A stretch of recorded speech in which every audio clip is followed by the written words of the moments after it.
Hey guys, warm welcome to all of एन फ्राइस्ता academy. और हम पढ़ रहे हैं क्लास 10 साइंस का चैप्टर नंबर 6 जैव प्रक्रम। आज है जिसका लेक्चर नंबर 5। तो सबसे पहले हम स्टार्ट करेंगे आज मानव में वहन कैसे होता है, यानी मानव के अंदर जो संवहन है, वहन यानी रक्त हो गया, भोजन हो गया, कार्बन डाइऑक्साइड और अन्य ऑक्सीजन है और अन्य पोषक पदार्थ जो भी चीज़ें उनका एक स्थान से दूसरे स्थान पे जाना किस तरह होता है, यानी वहन किस तरह होता है, ये चीजें हम समझेंगे। तो मानव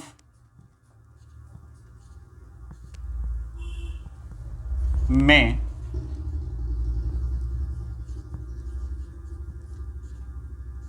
वहन, ठीक है बेटा। तो मानव में वहन क्या है? ठीक, देखो वहन या संवहन पहले ही हम डेफिनेशन इसको क्लियर कर चुके हैं। तो मानव के अंदर, ठीक है, मानव में वहन है तो मानव के अंदर क्या पोषक पदार्थ हो गए, भोजन हो गया, ठीक है, भोजन, पोषक पदार्थ, कार्बन डाइऑक्साइड हो गया, ऑक्सीजन हो गया, इनका एक जगह से दूसरी जगह पे जाना ही क्या है, वहन है। ठीक है, अब इस वहन तंत्र के घटक कौन से हैं, यानी ये जो वहन हो रहा है बेटा, ये किस किस की मदद से हो रहा है, ऐसी कौन सी चीज़ें हैं जिनसे वहन हो रहा है, इनको कौन ले जाता है, ये चीज़ें अपने को समझनी होंगी और इन्हीं पे प्रश्न आपका बोर्ड एग्जाम में पूछा जाता है। तो ध्यान से आपको चीज़ों को समझना है, बहुत ही सिंपल टॉपिक हैं और इनसे बहुत ज़्यादा प्रश्न आपके पूछे जाते हैं। ऑब्जेक्टिव भी यहाँ से प्रश्न बनेगा आज की क्लास से बेटा, ठीक है। और एक बहुत ही ज़रूरी बात, ठीक है, अभी तक अगर आपने हमारे प्रीवियस वीडियो नहीं देख रखे इस चैप्टर के और अन्य चैप्टर्स जो भी हैं, केमिस्ट्री हम पूरा कंप्लीट कर चुके हैं, तो आपको डिस्क्रिप्शन में क्या है बेटा, लिंक दे रखा है, पूरा प्लेलिस्ट है, वहाँ पे जाइए, सारी वीडियोस देख डालिए फटाफट, ठीक है। और वहीं पे आपको एक लिंक और मिलेगा, नोट्स, टेलीग्राम ग्रुप का लिंक है, नोट्स वहाँ पे पड़ा होगा, तो वहाँ पे आपको टेलीग्राम चैनल को ज्वाइन कर लेना है और उसमें आपके नोट्स भी आपको मिल जाएंगे, ठीक है। तो फिर स्टार्ट करते हैं बेटा।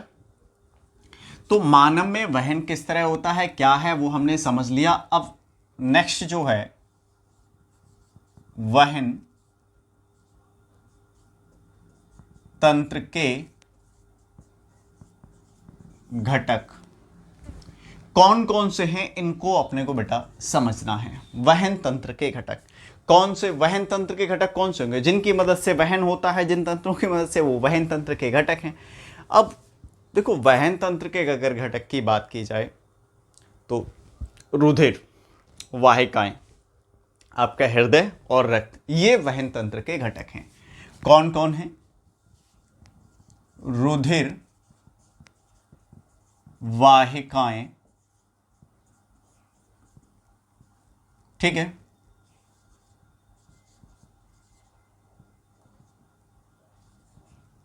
हृदय और रक्त,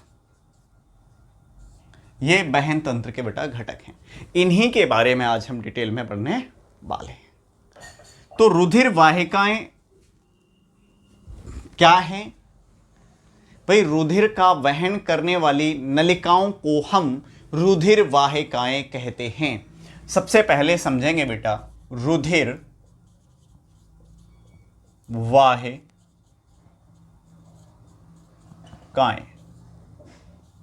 रुधिर वाहिकाएं क्या हैं? वे नलिकाएं जो रुधिर का वहन करती हैं। अब जैसे पाइप है, समरसेबल वाला है ना, उसमें क्या है, पानी जा रहा है ना, तो उसमें पाइप में पानी जा रहा है। ऐसे ही रुधिर जिन नलिकाओं में बहता है बेटा, उनको हम क्या कहते हैं? रुधिर वाहिकाएं कहते हैं। ये दो प्रकार की होती हैं, सिरा और धमनी, ठीक है। इनके प्रकार आपके बेटा इधर ही ले ले, है, नंबर 1 ले लो शिरा और नंबर 2 धमनी। महाशिरा, महाधमनी लिख सकते हैं हम, धमनी, ठीक है। इनके दो नाम, एक को हम शिरा कहते हैं, यानी दो प्रकार की नलिकाएं होती हैं, एक को शिरा कहा जाता है और एक को धमनी कहा जाता है। अब सिरा और धमनी के बारे में हम पहले समझ लेते हैं। सिरा कौन सी नलिका होती है और धमनी कौन सी नलिका होती है बेटा? सिरा की अगर मैं बात करूं तो शिरा का काम क्या है, ठीक है, सिरा का काम होता है शरीर से, ध्यान से समझना, बहुत सिंपल टॉपिक है, शरीर से रक्त को हृदय में लाना। शरीर से रक्त को हृदय में लाना किसका काम है? सिरा का। और सिरा है क्या? ठीक।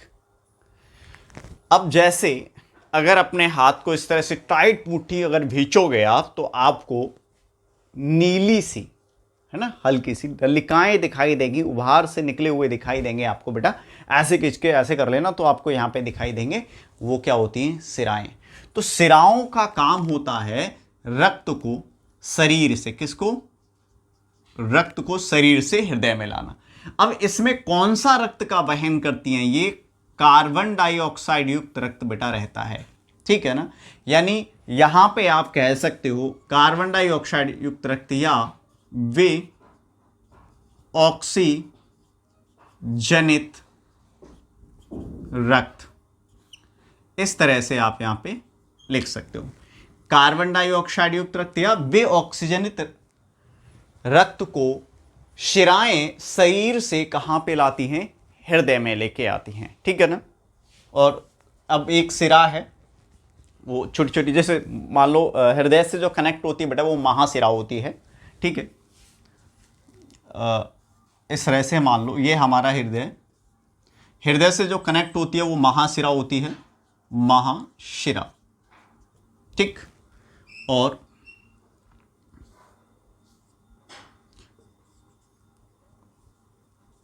महाधमनी। अब यही क्या है? अब महासिरा मैंने क्यों लिखा बेटा? ये जो सिराएं होती हैं, बहुत सारी सिराएं एक सिरा से जुड़ जाती हैं जिसको हम महासिरा कह देते हैं। ऐसे मान लो जैसे बहुत सारी नदियां निकल रही हैं और एक बड़ी सी नदी में जाके जुड़ जाएं, ठीक है, तो क्या हो जाएंगी? महानदी, ठीक, कह सकते हैं नॉर्मली, ठीक है। यानी बहुत सारी जैसे ऐसे ऐसे करके आ रही हैं पूरे शरीर में से, है ना, तो इसमें जुट गई, या फिर यही आगे चल के कई सारे भागों में बट गई, ऐसे मान लो। और महासिरा बहुत छोटे छोटे अलग अलग भागों में बढ़ जाती है, उसको हम क्या कहते हैं? सिराएं कहते हैं, उनके अलग अलग नलिकाओं को। तो आपको एक चीज़ समझ आ गई होगी बेटा यहाँ पे कि सिराओं का काम क्या है, ठीक है। सिराओं में जो रक्त बहता है वो कार्बन डाइऑक्साइड युक्त रक्त बहता है, क्लियर। अब बात हम करें कि सिराओं की जो दीवार होती है, मतलब इन नलिकाओं की जो दीवार होती है, वो जो भित्ति होती है वो कैसी होती है? तो भित्ति बेटा इसकी लचीली होती है, बहुत ज़्यादा मोटी नहीं होती, क्योंकि इन पर प्रेशर पड़ता ही नहीं है। प्रेशर क्यों नहीं पड़ता इस पे? क्योंकि इनका काम है शरीर से रक्त को हृदय में लाना है बेटा, ना कि हृदय से। प्रेशर कब पड़ता? जब हृदय से, क्योंकि शरीर में ले जाती, क्योंकि हृदय क्या करता है? पंप करता, तो एक साथ प्रेशर से जाता है। और अगर ऐसा होता और मान लो सिराएं ऐसी होती तो फट सकती थी ना, तो इसलिए उनको मजबूत होना चाहिए था, उनकी भित्ति मोटी होनी चाहिए थी। लेकिन सिराओं की मोटी भित्ति होने की कोई आवश्यकता नहीं है, क्योंकि उनका काम क्या है? शरीर से रक्त को किस में लाना है? हृदय में लाना है, ठीक है। अब बात कर लेते हैं बेटा धमनी की। धमनी का काम क्या है?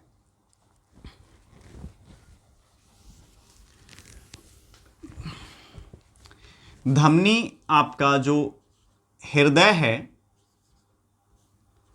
हृदय से रक्त को, यही लिख लेता हूं, ऑक्सीजन युक्त रक्त को कहां ले जाती है? शरीर में ले जाती है बेटा। कहां?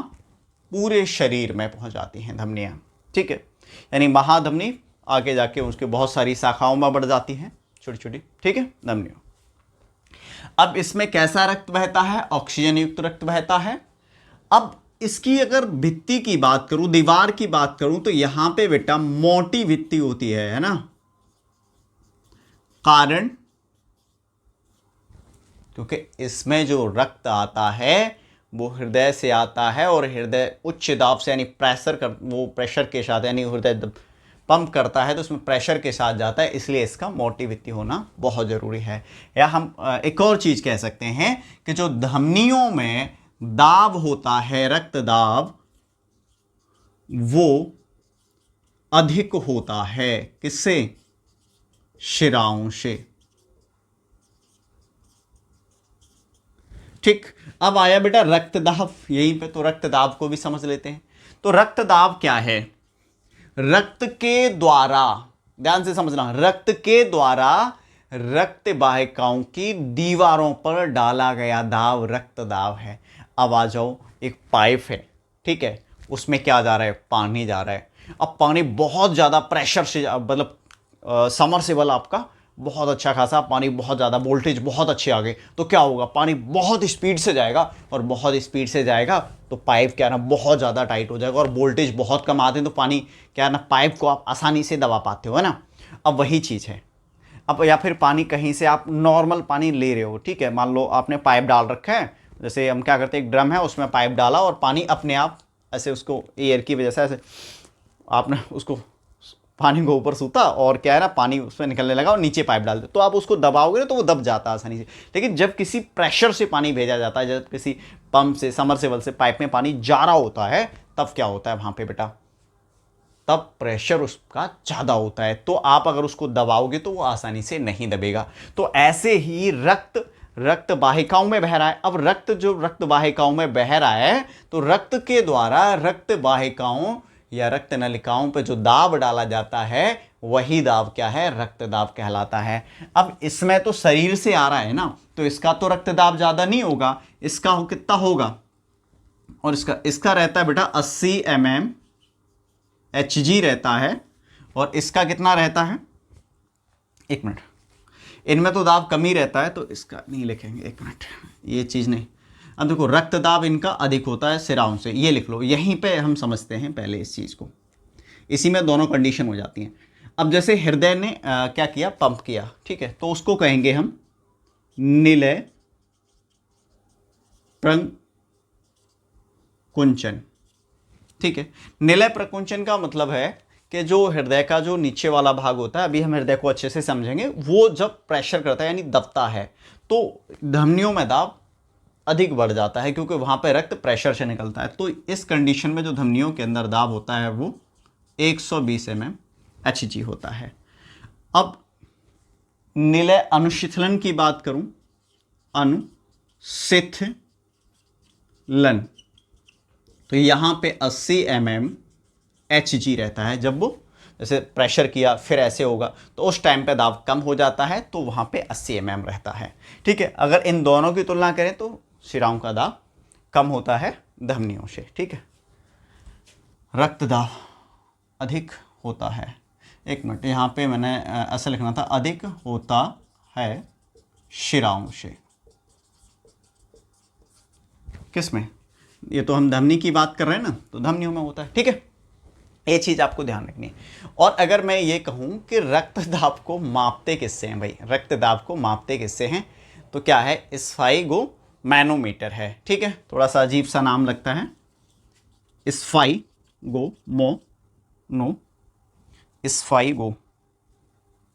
मैनो,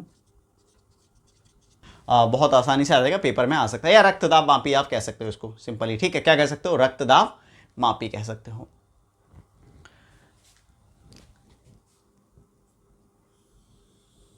तो ये इंपॉर्टेंट है बेटा, ध्यान रखना, ऑप्शन में आ सकता है। तो रक्तदाब भी आपका क्लियर हो गया, धमनी सिरा क्या होता है, ये हमारा पहला क्लियर हो गया, ये वाला पार्ट। कोई डाउट हो तो आप पूछ सकते हो, ठीक है। नेक्स्ट बेटा आता है हमारा हृदय, ठीक। तो अब हम समझेंगे हृदय को, तो हमारा हृदय क्या है, ठीक, किस तरह से काम करता है। अब देखो इनमें तो रक्त बहता ही है, अब इस रक्त को अभी मैं बार बार कह रहा था कि हृदय क्या करता है, पंप करता है। भाई हमारा जो वहन तंत्र है, यानी जो भी पोषक पदार्थ हैं वो किसके माध्यम से हमारे शरीर में पहुंचते हैं, रक्त के माध्यम से हमारे शरीर में पहुंचते हैं।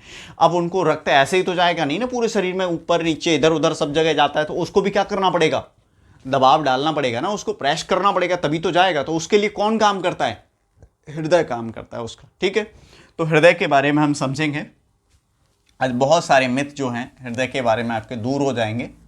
अच्छा, हृदय का जो डायग्राम है, ठीक है, आप लोगों ने किताब में तो देख ही लिया होगा अब तक, जो बनाते रहते हैं बच्चे, आपने देखा होगा, वो नहीं होता है, ठीक है, बहुत अलग होता है ओरिजिनल जो हृदय है हमारा, ठीक। अब बेटा हृदय को अगर हम देखें तो उसके आकार की बात करें तो मुट्ठी के आकार का हमारा हृदय होता है, ठीक है। किसके आकार का, और हल्का उसका लाल मतलब गुलाबी नहीं होता है, मतलब हल्का जैसे वैसे लाल सा होता है, हल्का गुलाबी, ठीक है, मिक्स टाइप का रंग उसका होता है। ठीक, तो अब हम यहाँ पे बात कर लेते हैं अपनी काम की चीज़ों की कि हृदय को कितने भागों में बांटा गया है, किस तरह से हृदय हमारा काम करता है। तो हृदय को बेटा हमने दो भागों में बांटा है। सबसे पहले हम हेडिंग डाल लेते हैं हृदय। हृदय को दो भागों में बांटा गया है। कितने भागों में? दो भागों में। अब इन दो भाग कौन कौन से हैं? दायां और बायां भाग। ठीक, एक दायां भाग है और एक बायां भाग है बेटा। ठीक है, हृदय को कितने भागों में बांटा है? दायां और बाएं भाग में हमने बांट रखा है। अब हम समझेंगे कि इन दोनों भागों को हमने क्यों बांटा। ठीक है, दाएं और मतलब हृदय को, इन दोनों भागों को हमने कुल मिला के हम कह सकते हैं हृदय को हमने दो भागों में क्यों बांटा, और इन दोनों भागों को भी आगे और दो भागों में बांटा गया है। ठीक है, तो पहले वो देख लेते हैं इन दोनों भागों को कौन से भागों में बांटा गया। जैसे दायां भाग है, इसके दो भाग और हैं। एक है बेटा निलय, पहले हम अलिंद लिख लेते हैं, अलिंद और कॉमा निलय। ठीक है, सेम है अलिंद और निलय। ऐसा क्यों करना पड़ा हमें कि हृदय को हमें दो भागों में बांटना पड़ा? देखो हमारे अंदर क्या होता है? रक्त। ठीक, ऑक्सीजन वाला भी रहता है और कार्बन डाइऑक्साइड युक्त रक्त भी रहता है। ये दोनों रक्त आपस में ना मिले, इसीलिए हमने क्या मतलब प्रकृति ने क्या किया है? हृदय को हमें दो भागों में हमारे को बांट रखा है, जिससे रक्त जो है हमारा आपस में ना मिले, कार्बन डाइऑक्साइड युक्त रक्त और कौन सा? ऑक्सीजन युक्त रक्त। इसके फायदे हैं बेटा, क्योंकि हम क्या हैं? समतापी प्राणी हैं, हमें ऊर्जा की आवश्यकता काफ़ी रहती है, और अधिक ऊर्जा के लिए हमें कैसा रक्त चाहिए? ऑक्सीजन युक्त रक्त हमें चाहिए होता है बेटा। तो वही रीजन है। ठीक है, और इसको हम आगे और समझेंगे, इस पर प्रश्न भी हमारा पूछा जाता है। तो पहले हम हृदय को बहुत अच्छे से समझते हैं, उसके बाद चीज़ों को समझते हैं। ठीक है, बाकी हृदय को मैंने बताया आपको दो भागों में बांटा गया है बेटा। हृदय का आकार मैंने आपको बता दिया किस टाइप का होता है। मान लो ये हृदय है आपका, और इसको दो भागों में हमने बांट दिया। ठीक, हृदय को हमने कितने भागों में बांट दिया? दो भागों में हमने बांट दिया। अब दो भागों में हम बांटेंगे, ठीक है, तो अब यहां पे आप देखोगे ये वाला आपका हो जाता है दायां भाग है, ठीक, और ये बायां भाग। ठीक, दायां भाग और बायां भाग। अब इस दाएं भाग को भी दो पार्ट्स में बांटा गया है और बाएं को भी। ठीक, इस तरह से ये जो ऊपर वाला पार्ट्स है वो कहलाता है दायां अलिंद, और ये वाला बायां अलिंद। ठीक, अब दायां अलिंद बायां अलिंद हो गया। अब ये नीचे वाला जो पार्ट भाग है बेटा, ये क्या कहलाता है? दायां निलय, और ये बायां निलय। ठीक है, अब हृदय के हमने चार भाग कर लिए हैं, और चारों भाग को हमने यहां पे लिख लिया है कि कौन कौन सा भाग किस तरह से। अच्छा, डायग्राम आप उधर देख सकते हैं, और आपकी बुक में बहुत अच्छा डायग्राम दे रखा है। ठीक है, उसको बनाने की प्रैक्टिस कर लीजिए।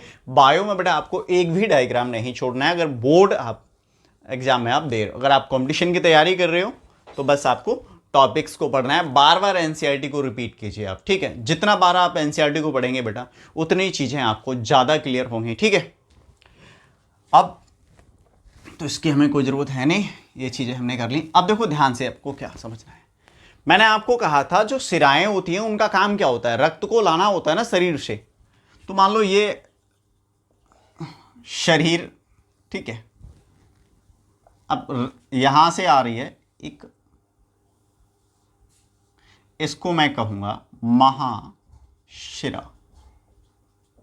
तो महाशिरा का काम क्या है, रक्त को, और ये कौन सा रक्त है, कार्बन डाइऑक्साइड युक्त रक्त है, ठीक है ना, कहाँ ला रही है, दाएं अलिंद में। दाएं अलिंद में ऐसे ही आता है, वैसे ही इसका ये इस तरह के इसमें त्रिफलनी कपाट होते हैं, वो खुल जाते हैं, जैसे इसमें भरता है ये खुल जाते हैं, ठीक। और रक्त जो है वो किस में आ जाता है बेटा, निलय में आ जाता है, किस में, निलय में आ जाता है। अब जैसे ही रक्त निलय में आता है तो निलय का सीधा संपर्क जो होता है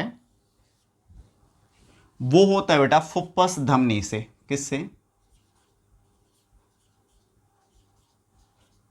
फुफ्फस धमनी। फुफ्फस धमनी से रक्त जो है वो फुफ्फस में जाता है या फिर फेफड़ों में जाता है, ठीक। यहां पर क्या होता है, मैं आपको पहले ही सिखा चुका हूं, इस चीज को बता रखे हैं हमने कि जो फुफ्फस में यानी फेफड़ों में ऑक्सीजन हमारी किस में चली जाती है, कूपे यानी फेफड़ों में आ जाती है, कूपिकाओं में आ जाती है, और वहां से ऑक्सीजन को किस में, रक्त में भेज दिया यानी विस्तृत हो जाती है। तो अब क्या होगा, यहीं से एक और निकलती है जिसको हम कहते हैं फुफ्फस, जिसको कहेंगे हम फुफ्फस शिरा। अब फुफ्फस शिरा का काम क्या है बेटा, रक्त को बाएं अलिंद में लेके आती है, और ये जो रक्त है वो ऑक्सीजन युक्त रक्त है, ठीक। अब यहां जैसे ही रक्त आ जाता है, अब ये खुल जाता है और इसमें फिर आ जाता है। अच्छा, इसमें भी कपाट जो होते हैं इस तरह से होते हैं, ठीक है, इस तरह से। तो यहां भी अब जैसे ही इसमें आता है, अब इसके द्वारा यानी किसके, निलय के द्वारा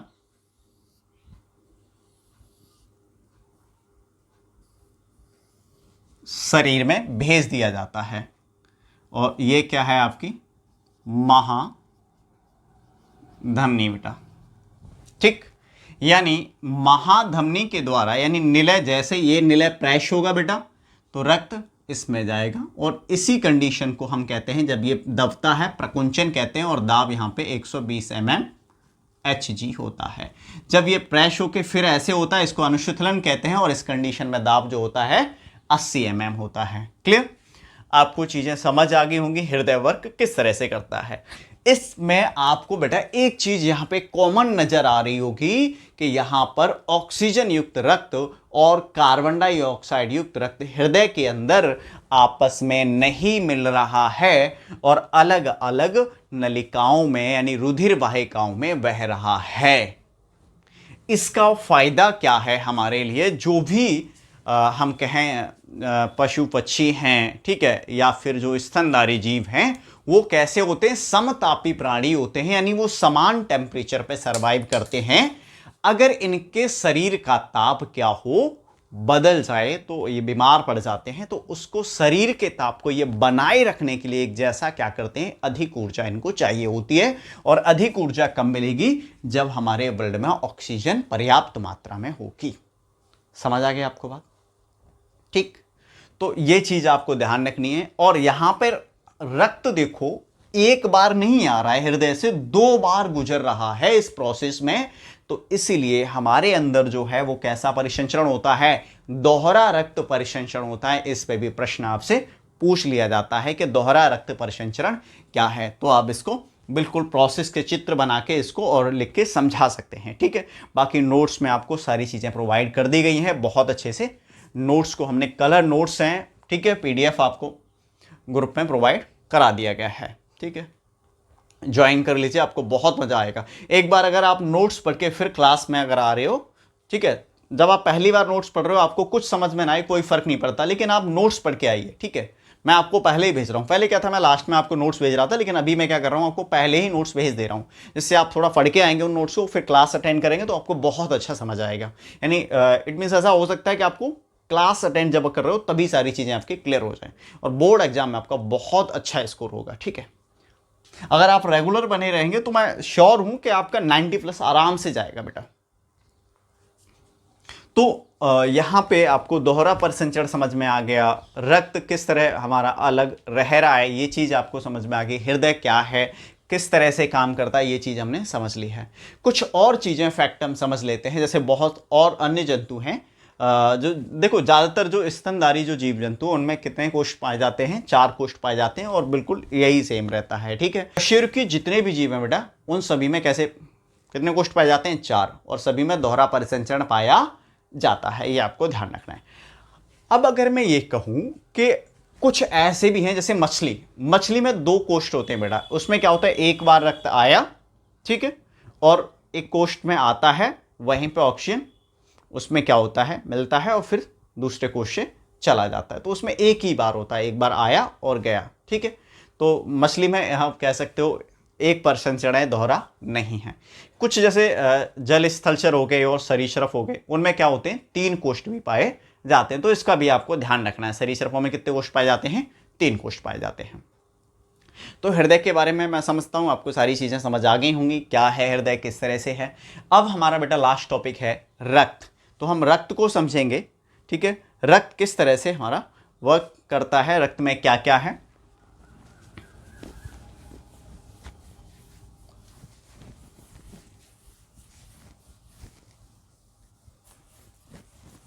देखो एक प्रश्न बहुत बार पूछा गया है एग्जाम में और बहुत सिंपल आंसर है, रक्त क्या है। ठीक है, और ऑप्शन में आता है तरल संयोजी ऊतक, तो आपको टिक क्या करना है, रक्त क्या है, तरल संयोजी ऊतक है। ठीक है, कई बार प्रश्न एग्जाम में बहुत पूछा गया है कि रक्त क्या है, तो रक्त क्या है बेटा, तरल संयोजी ऊतक है। रक्त क्या है, तरल संयोजी ऊतक। अच्छा, ह्यूमन बॉडी में 5 से 6 लीटर लगभग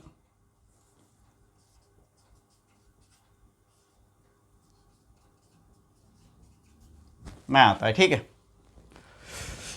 कई कई 5 आता है, 6 आता, तो अपने 5 से 6 लीटर ले लिया। ठीक है, वैसे 5 लीटर का रहता है ज़्यादातर, और जो हमारा हृदय है ना वो भी 5 लीटर हम कह सकते हैं प्रति मिनट पंप करता है। ठीक है, तो रक्त हमारा तरल संयोजी ऊतक है, क्वांटिटी कितनी होती है रक्त की ये हमने समझ लिया। अब रक्त को देखो, रक्त जो बना किस किस से होता है, तो रक्त बना होता है बेटा, रक्त बना होता है रक्त कणिकाओं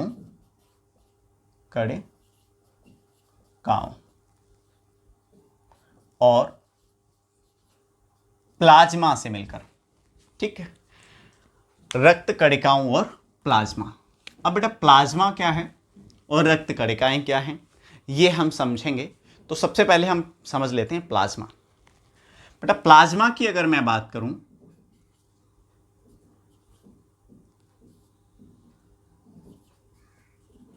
तो रक्त का 55% भाग जो होता है प्लाज्मा होता है। रक्त का कितने परसेंट भाग, 55%। और ये रक्त का तरल भाग है, ये क्या है, तरल है, मतलब ये लिक्विड है, यानी तरल भाग है रक्त का प्लाज्मा। ये आपको ध्यान रखना है, कैसा भाग है, तरल भाग है। अब इसका कलर की बात करूं तो बेटा ये हल्के पीले रंग का होता है। कैसे रंग का होता है, हल्के पीले रंग का होता है ये। अगर इसमें देखूं तरल भाग है, हल्के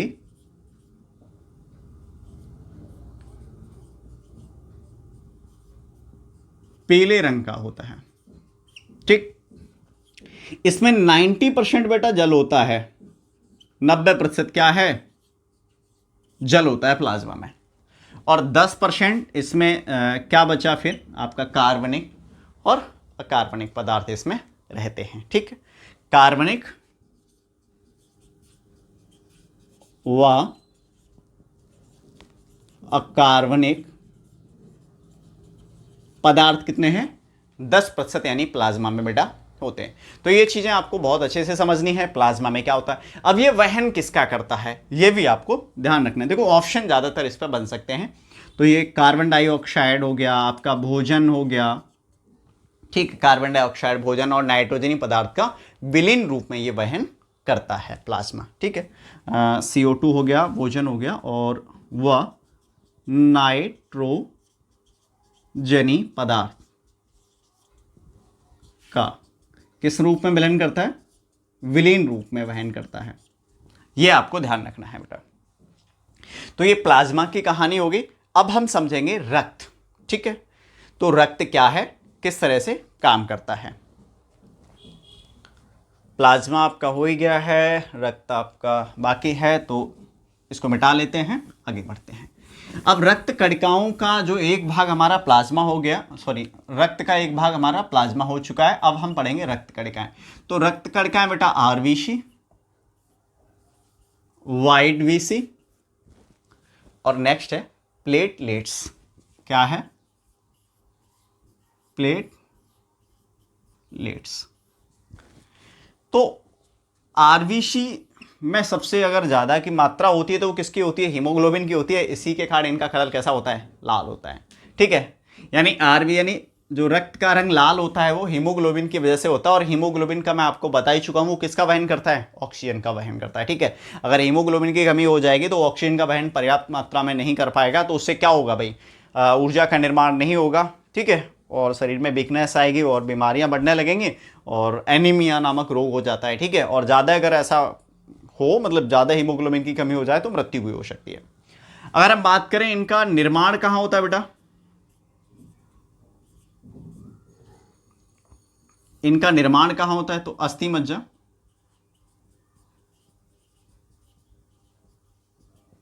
निर्माण अस्थि मज्जा में होता है। और विनाश की बात करूं, प्रश्न आ जाता है,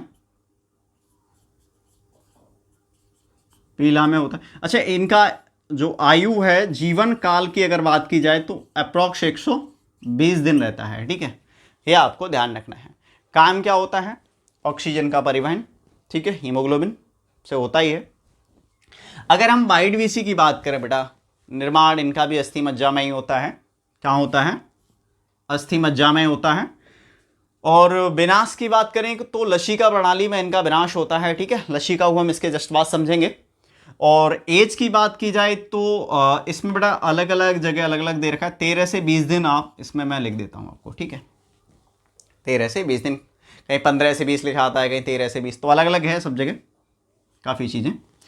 और अच्छा, विनाश इसका लसिका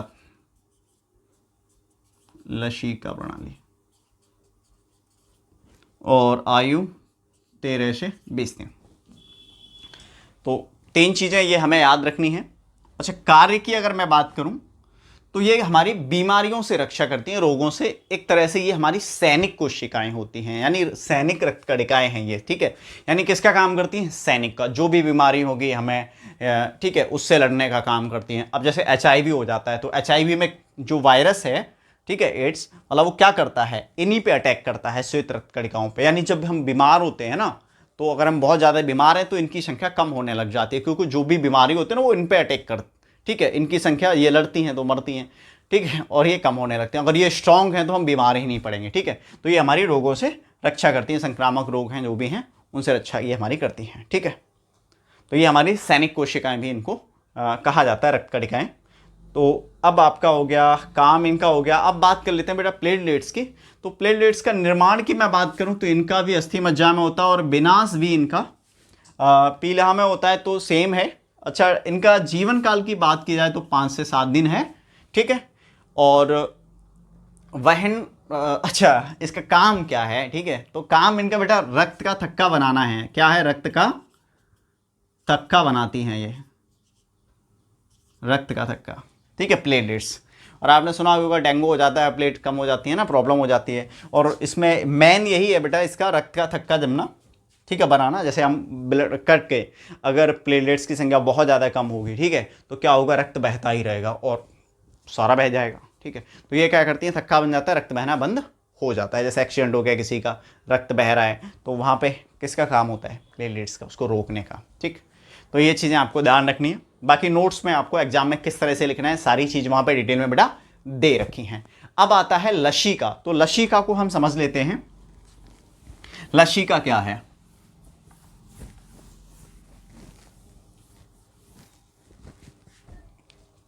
लसिका भी एक तरह से वहन तंत्र का ही घटक है, और इसको लसिका तंत्र भी हम कह सकते हैं। लसिका है और लसिका से ही बनता है लसिका तंत्र। ठीक, लसिका या लसिका तंत्र। अब लसिका का निर्माण कैसे होता है? जैसे मान लो रक्त ये है और ये कोशिकाएं हैं, ऊतक हैं। अब रक्त तो इसमें बह रहा है ना, रक्त आपका इसमें बह रहा है, ठीक है, इस तरह से।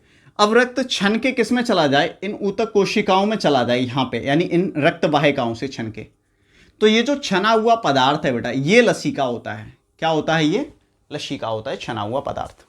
आपको ध्यान में रखना है। तो ये छना हुआ जो पदार्थ है ये लसिका है। और ये जो इसमें जब ये खुद ही बहता है इसमें, तो इसी को जो जिसमें ये जिस भाग में बह रहा है उसका एक अलग ही तंत्र अपना क्रिएट हो जाता है, बन जाता है, उसी को हम लसिका तंत्र कहते हैं। इसका काम क्या होता है? ये पोषक पदार्थ हो गए, हार्मोन्स वगैरह हो गए। और मेन इसका जो प्रश्न आपसे पूछा जाएगा वो आंत से क्या करता है? ये वसा का अवशोषण करता है बेटा। किसका? वसा का अवशोषण करता है। ठीक है, इसमें प्रोटीन भी रहता है। ठीक है, तो ये आपको ध्यान रखना है। प्लाज्मा में भी रहता है, ठीक है, इसमें भी रहता है। तो उम्मीद करता हूँ ये सारी चीज़ें आपको समझ आई होंगी। कोशिश की है हमने काफ़ी, जिससे आपको चीज़ें क्लियर हो सकें। और बाकी आप नोट्स से पढ़िए, ठीक है, बोर्ड एग्जाम के लिए। बाकी मैंने एक्सप्लेन तो आपको सारा कर दिया है जो भी आपके एग्जाम में पूछा जाता है। ठीक है, आपको फोकस बनाए रखना है चीज़ों पे।